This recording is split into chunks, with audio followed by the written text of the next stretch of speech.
अस्सलामु अलैकुम वरहमतुल्लाहि वबरकातुह। बिस्मिल्लाहिर्रहमानिर्रहीम। महबूब अली अपने यूट्यूब चैनल के साथ आपकी खिदमत में एक ज़बरदस्त वजीफ़ा लेकर हाजिर है। आज जो मैं वजीफ़ा बताऊंगा वो जुनून और पागलपन का है, उसका इलाज भी बताऊंगा। ये ज़बरदस्त वजीफ़ा है। आज जुमातुल मुबारक है, तो हमारे आका सल्लल्लाहु अलैहि वसल्लम पर दुरूद पाक पढ़ने की बहुत ज़बरदस्त फजीलत है। हदीस का मफ़हूम है, जो मुझ पर 10 मरतबा दुरूद पाक पढ़ता है, अल्लाह तबारक ताला उस पर 100 रहमतें नाज़िल फरमाता है, उसके 100 दर्जात बुलंद फरमाता है और उसके 100 गुनाह मिटा देता है।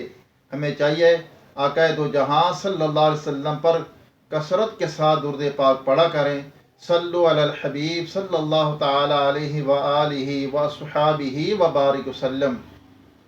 ये जो पागलपन और जुनून का मर्ज़ जो होता है, ये अमूमन जो है पेट में तकलीफ़ हो या नींद कम आए, काफ़ी दिन से उसने नींद नहीं की, इस वजह से भी ये पागलपन और जुनून की कैफियत होती है। नौजवानों को खुसूसन, जो नौजवान है जिनकी उम्र 25 से 20-18 साल है, उनको तकरीबन ये मर्ज़ होता है। जो दिन भर लगे रहते हैं मोबाइलों में, रात को भी मोबाइल पे, नींद नहीं करनी, तो उनको ये मर्ज़ होता है।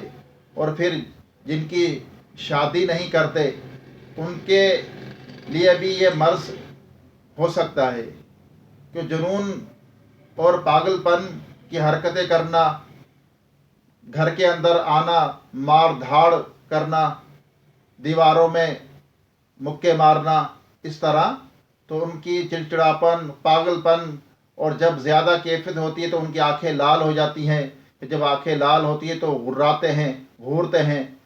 और जब इस तरह की कैफियत हो तो उनको चाहिए कि उनको आरामदेह ज़िंदगी गुजारनी चाहिए।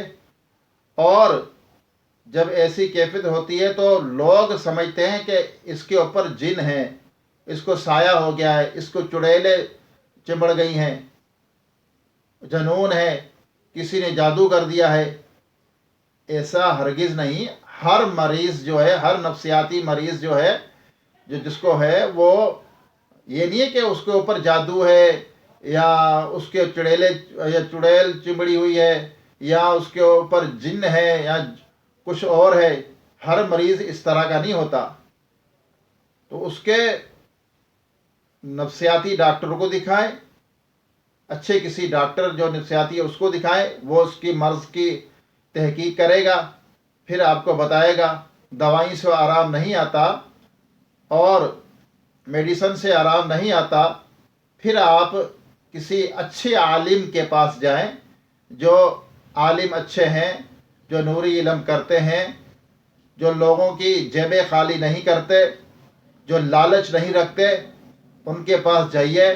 कुरान पाक में बेहतरीन इलाज मौजूद है हर बीमारी का, हर चीज़ का। तो उनके पास फिर जाइए। लोग तरह तरह की बातें करते हैं कि इसको जिन है, ये इसको फलाना है, यूँ है, इस तरह की बातें करते हैं। हमें ऐसा हरगिज़ नहीं करना चाहिए और इसका बेहतरीन इलाज भी है, तो वह इलाज भी कराएं। तो अल्लाह ताला हमें इन बातों पर अमल करने की तौफीक अता फरमाए। आइए दुआ करते हैं, उसके बाद आपको इंशाअल्लाह इसका वजीफ़ा भी बताऊंगा, इसका इलाज भी बताऊंगा। अल्लाहुम्मा सल्ली अला सय्यिदिना व मौलाना मुहम्मद व आलिहि व सुहाबिही व बारिक वसल्लम। रब्बना आतीना फिद दुनिया हसनतम व फिल आखिरति हसनतम व किना अज़ाबन्नार। रब्बना इग़फिर ली व लिवालिदैया व लिल मुमिनीना यौमा यक़ूमुल हिसाब।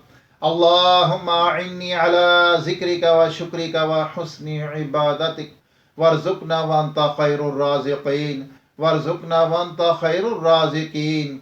या रब्बी करीम, या रब्बी करीम, या रहमान या रहीम, हमारी, हमारे वालिदैन की, तमाम मोमिनात मोमिनीन की, हम सब के मरहूमीन की बेहिसाब मग़फ़िरत फरमा।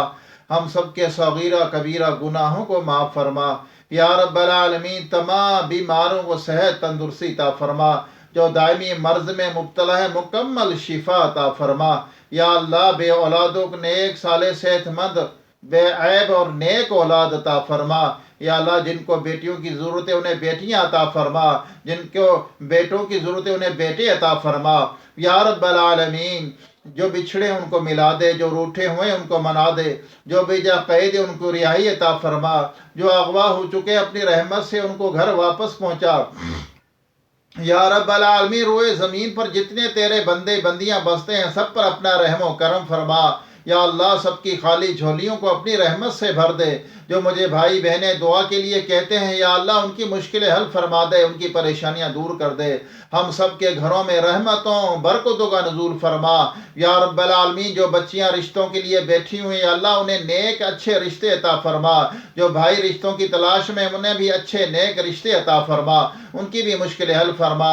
یا اللہ ہم سب پر اپنا رحم و کرم فرما۔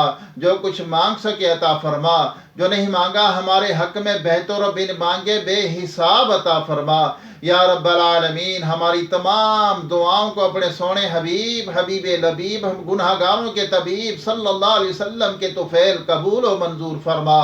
وصلی اللہ تعالی علی خیر خلقہ محمد وآلہ وصحابہ اجمعین برحمتک یا ارحم الراحمین لا الہ الا اللہ محمد رسول اللہ۔ آئیے آپ کو جنون اور پاگل پن کا وظیفہ بتاتا ہوں۔ جس کو یہ مرض ہو جائے اس سے چاہیے کہ دوسرے کو چاہیے کہ اس کو سورہ فاتحہ یعنی الحمد شریف 7 مرتبہ اول آخر ایک مرتبہ درود پاک پڑھیں، 7 مرتبہ سورہ فاتحہ، ہر بار بسم اللہ الرحمن الرحیم ضرور پڑھیں۔ یعنی 7 مرتبہ اگر آپ نے سورہ فاتحہ پڑھنی تو 7 مرتبہ اس کے ساتھ بسم اللہ یعنی ہر سورہ فاتحہ میں بسم اللہ الرحمن الرحیم پہلے پڑھیں، پھر سورہ فاتحہ پڑھیں 7 مرتبہ، اور یہ پڑھ کر مریض پر بھی دم کریں۔ پھر اس کا علاج یہ ہے، اور پانی پر بھی دم کریں، مریض کو پلائیں۔ اور اس کا دوسرا دیسی علاج یہ ہے کہ کالی ہڑ لے کے اس کا صفوف یعنی چورا 6 گرام اس کو کھلائیے، اس کو پلائیے، اور دودھ میں 1 پاؤ دودھ میں اصلی شہد لے کر 1 چمچ حل کر کے اس مریض کو جو نفسیاتی ہے یا جنون یا پاگل پن کر رہا ہے اس کو پلا دیجئے، اور کوشش کر کے اس کو سلا دیجئے۔ اللہ نے چاہا بہت فائدہ ہوگا۔ میرے اس چینل کو سبسکرائب ضرور کرنا، ویڈیو اچھی لگی تو اس کو شیئر کرنا، لائک کرنا۔ دوبارہ انشاءاللہ عز و جل ایک نئی ویڈیو کے ساتھ آپ کی خدمت میں حاضری ہوگی۔ جب تک کے لیے اجازت دیجیے۔ السلام علیکم ورحمۃ اللہ وبرکاتہ۔